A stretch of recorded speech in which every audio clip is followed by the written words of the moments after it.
Hi everyone, welcome back to my channel. So human health and disease में हमने part 1 and part 2 cover कर चुके हैं। अगर आपने नहीं देखा है तो आप चैनल पे जाके देख सकते हैं। अब हम कवर कर रहे हैं अपना पार्ट 3, जिसमें हम आज जो टॉपिक कवर करेंगे that is cancer. No doubt most of the people have heard about what is cancer. So आज हम कैंसर के बारे में बेसिक इंट्रोडक्शन देखेंगे। सो कैंसर क्या होता है? It's a most dreadful disease. Why we are saying it's a dreadful disease? Because ये एक ऑर्गन को तो अफेक्ट करती है, उसके अलावा उसके जितने भी सराउंडिंग ऑर्गन्स हैं उन सबको भी अफेक्ट करना शुरू कर देती है। So contact inhibition of the property of the normal cells by virtue which the contact with other cells inhibit their uncontrolled growth. ठीक है, अब होता क्या है कैंसर सेल्स में? कैंसर बनता कैसे है?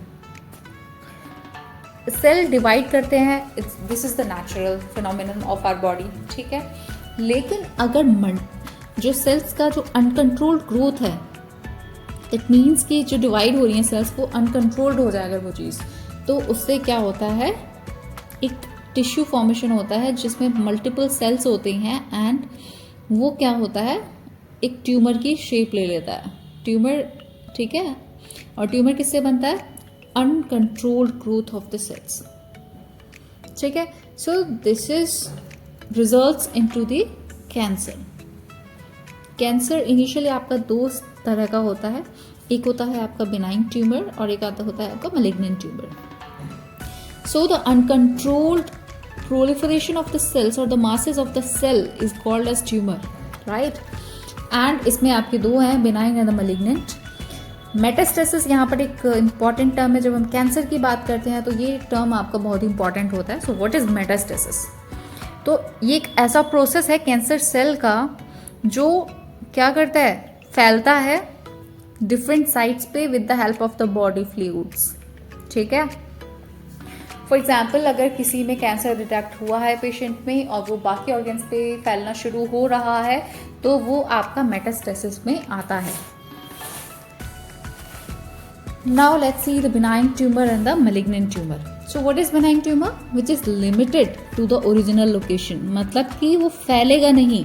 ठीक है, so this is a basic difference between benign and the malignant, and do not spread to the other parts of the body and thus cause the less damage. ये diagrammatic picture है आपकी, ये benign tumour है आपका as you can see, और ये आपका malignant tumour की पिक्चर है। तो ये फैलना शुरू हो जाता है, बाकी सेल्स को भी इफेक्ट कर देता है। So it invade and finally damage the surrounding cells. ठीक है, so cancer cells take nutrition from the normal cell and then affect the metabolism of the cell. ये क्या करेगा कैंसर सेल? ये बेसिकली आपके बाकी ऑर्गन्स को अफेक्ट करना शुरू करते हैं। कैसे? क्योंकि ये न्यूट्रिशन किससे ले रहे हैं? बाकी सेल्स से, नॉर्मल सेल्स जो आपके बॉडी में उनसे ले रहे हैं। तो ये तो उनकी मजबूरी है कि वो बाकी के सराउंडिंग सेल्स को अफेक्ट करना शुरू करेंगे। ठीक है, so these cells show the metastasis. This is the term that I was talking. This is metastasis, right? This one that we had talked earlier and that. Now, अब आगे बढ़ते हैं। So cancer cell are different from the healthy cells. How it is different from the healthy cells, by the way? Now, the cancer cells are different from the healthy cells because there is a breakdown of the cellular machinery which control the normal cell growth. ये picture में जैसे आपको दिख रहा है tumour, primary side of tumour formation, healthy tissues है, mutation हो रहा है इसमें और इस तरीके से चीज़ें हो रही हैं, है ना। तो cancer cell show the uncontrolled growth and metastasis is shown by the cancer cell. It's a property of the cancer cells basically, आप इस तरीके से इसको याद रख सकते हो।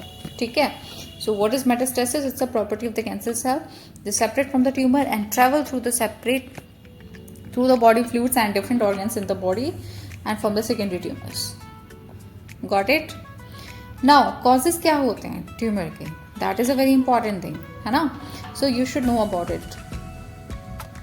तो अब हम देख लेते हैं क्या कॉजेज हैं। सो सबसे हम 3 पार्ट्स में इसको डिवाइड कर देते हैं, physical, chemical and the tumour. Physical carcinogen होते हैं जो उसकी वजह से कैंसर होता है। सो कार्सिनोजेनिक प्रॉपर्टीज़ होती हैं बहुत सारी, है ना, अलग अलग चीज़ों में मिलते हैं। सो इसे हम इस नाम से डोनेट करते हैं। तो फिजिकल कार्सिनोजेन में आता है आपका एक्सरेज आती हैं, यूवी रेज, गामा रेज। तो जितनी भी तरह की जो रेज होती हैं ये बहुत हार्मफुल होती हैं ह्यूमन बॉडी के लिए। तो इसीलिए कहा जाता है कि प्रेगनेंसी के दौरान आपको ज़्यादा रेस की एक्सपोजर में नहीं आना चाहिए। इससे क्या होता है, बच्चे पे इम्पैक्ट करना शुरू हो जाता है। केमिकल कार्सिनोजेन में जब हम बात करते हैं तो क्या होता है, केमिकल में smoking, tobacco, these are the chemical carcinogens. ठीक है। ट्यूमर वायरसेस में क्या आता है आपका, वायरल ऑन्कोजेंस। इसमें बहुत तरह के वायरस होते हैं जिनकी वजह से भी चीज़ें हो सकती हैं। So these are the 3 main carcinogens जिसे हम थोड़ा सा ध्यान में रखेंगे। अब हम देख लेते हैं डायग्नोसिस कैसे करेंगे हम, पता कैसे चलता है कि किसी इंसान को कैंसर है, that is a important question, right. So पता चलता है आपका बायोप्सी की हेल्प से। बायोप्सी क्या होता है कि आप किसी भी एक बड़े बॉडी पार्ट से क्या करते हो, एक छोटा सा टुकड़ा ले लेते हो। ठीक है, इससे एक छोटा सा टुकड़ा लिया, उसे फिर टेस्ट के लिए दे देते हैं आप। So this is the biopsy. For the increased cell count blood bone marrow test is done. जैसे अगर किसी को ब्लड कैंसर है तो हम उसमें क्या करते हैं, बोन मैरो टेस्ट करवाते हैं। Leukaemia is a white blood cell का कैंसर होता है, उसे हम मेडिकल टर्म में बोलते हैं। अगला है आपका रेडियोग्राफी, जिसमें हम क्या करवाते हैं, एमआरआई करवा सकते हैं, सिटी स्कैन करवा सकते हैं, कंप्यूटर टोमोग्राफी। एमआरआई की फुल फॉर्म क्या है, magnetic resonance imaging. In certain cancers use of antibiotics against cancer specific antigens.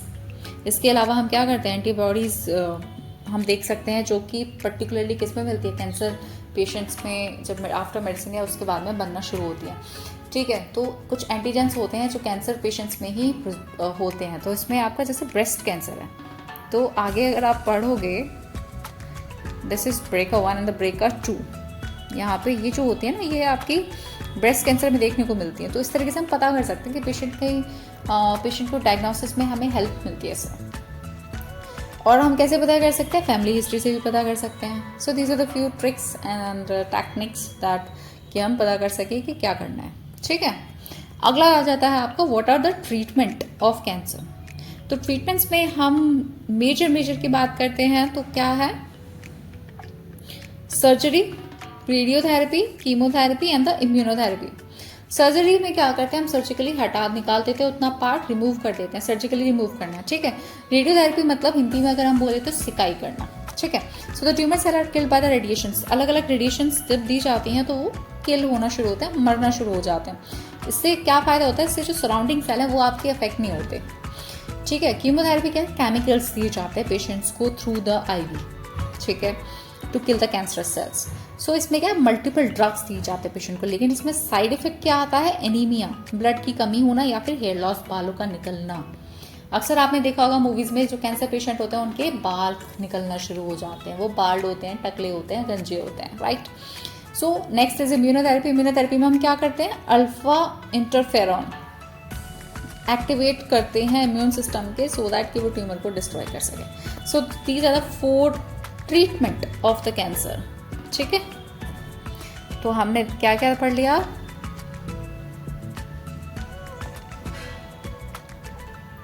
हमने आज की वीडियो में पढ़ा है what is cancer and what are the 2 types of the cancer.